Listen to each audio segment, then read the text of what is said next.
பள்ளி செப்லநத்தம், கடலூர் மாவட்டத்தில் தமிழ் ஆசிரியராக பணியாற்றி வருகின்றேன். தற்போது சென்னையில் புத்தக கண்காட்சி விழா நடைபெற்று வருகிறது.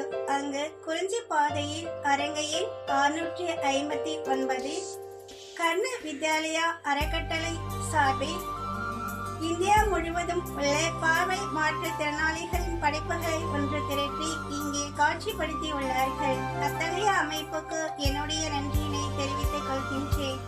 இவ்வரங்கில் என்னுடைய படைப்புகளான என் விழிக்கொரு தீபம் கவிதை புக் 2024 ஏப்ரல் மாதம் யோகி பதிப்பகத்தால் வெளியிடப்பட்டது. மற்றொரு நூலாகிய புன்னகை அரும்புகள் கவிதை நூல் 2025 ஏப்ரல் அன்று யோகி பதிப்பகத்தால் வெளியிடப்பட்டது. இந்நூல் பெண்ணியம் முதலான பல்வேறு தலைப்புகளில் இயற்றப்பட்டு உள்ளன.